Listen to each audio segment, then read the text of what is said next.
Let's get after some squatting work. We're going to be doing 3 rounds of squats in 3 progressive variations, starting with the sit to stand, the tap and go, and then moving finally to the body weight squat. Now all of these can be done loaded. Riser could very simply grab a hold of a resistance band, step on it with both feet, and load that up around her shoulders in a front load. That's my favorite version for the resistance band. See, those elbows and shoulders have to do a little more work. Go ahead and release that. Good job. Now, yeah, give them a demo. That's a good idea. Give them one sit back real quick here.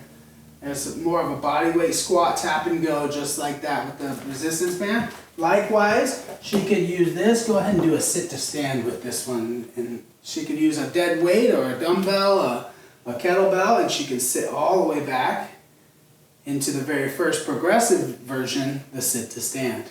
Okay, so we're going to do them without load just so we can get this training set started. We're going to be doing 12 repetitions with 30 seconds in between each round, 3 rounds. Are you ready? Ready. Okay, we're going to start with your sit to stand. You ready? Set, begin. She's going to begin this motion by sitting her hips back toward the seat behind her and loading through her heels more. She descends nice and smooth, trying to control that wiggle wobble through her knees. And she drives up to the front more than standing straight up. She's pushing her butt forward through those hips and heels. She's going to control her pelvic engagement the whole time through that belly squeeze. And at the top, she's squeezing the buns as well. Nice and smooth, maybe a 2 or 3 count to the bottom. And a 1 or 2 count to the top. Continue. I think you're on number 6 or 7 here. 9. Number 9. Oh man, I'm trying to make her do more work than she wants to. Good count there. From the side, if you could see her, you'd see that great spine angle alignment. She's not losing posture, though she's using her hands. She's not losing that posture. You can see good hip, knee, ankle alignment here. Is that number 12? Mm-hmm. Good. We'll take 30 seconds off here. Try to follow Rice's pace, her cadence here. It's really steadied and controlled. That's what we have to do first. Fire the motor patterns, the neurons to control the movement. Then we can worry about loading up and increasing in progressive overload. But first we have to make sure we stay safe. You ready for round 2? Ready. This time she's going to perform the tap and go. She won't be sitting her weight back on the chair. She'll find that chair and she'll push her way back up. Let's begin. She taps and drives. So her body technically stays in the hinge until she gets back to the top. We don't release out of it. Doing a great job of controlling the descent down. Another aspect of this is your breath. This is going to really elicit, because it's big muscle groups, it's going to elicit a little bit of breathing.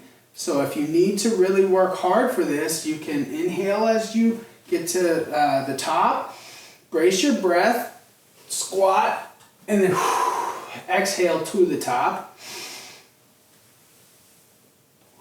What number are we on now? 4 left. 4 remaining. Great job of making her squat and count. She's multitasking here.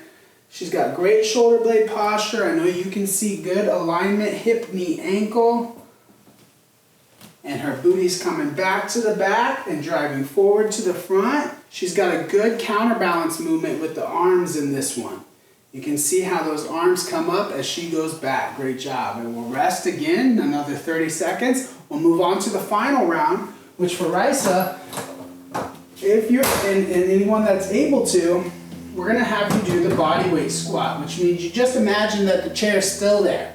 You're still sitting your butt back, trying to target that, that back and forward motion of your squat. But now you don't have as much of a physical barrier to stop you, so you have to know your limits, and if you can go deeper, then you're allowed to here. Ready? Mm-hmm. Let's begin. So she's able to go a little bit deeper than she was with that chair. You don't want to lose your posture or fold to the front, so she's doing an excellent job maintaining hip, knee, ankle alignment from the front. She's using that counterbalance of her arms coming forward. For these final ones, let's turn to the side and show them. Keep it going with Risa here, just so you get that that lateral view of what this looks like, especially in the deeper squat. You can see that angle of her spine does have to fold forward. It doesn't bend, still a nice straight line, but it is folding forward because she's sitting much deeper in this position. You can also see she keeps great shoulder blade posture. That's one of the hardest things to do. People are gonna reach and shrug through their squat. What number are we on? 7. 3 left. 9, there we go, 10. Good, smooth and steady. It's time under tension. If you're not pushing around weight, that's okay. The time under the tension, all this tension will start to add up, creating that neural fatigue, creating that muscular fatigue, and the overload that's gonna get you stronger. Nice job. Thank you.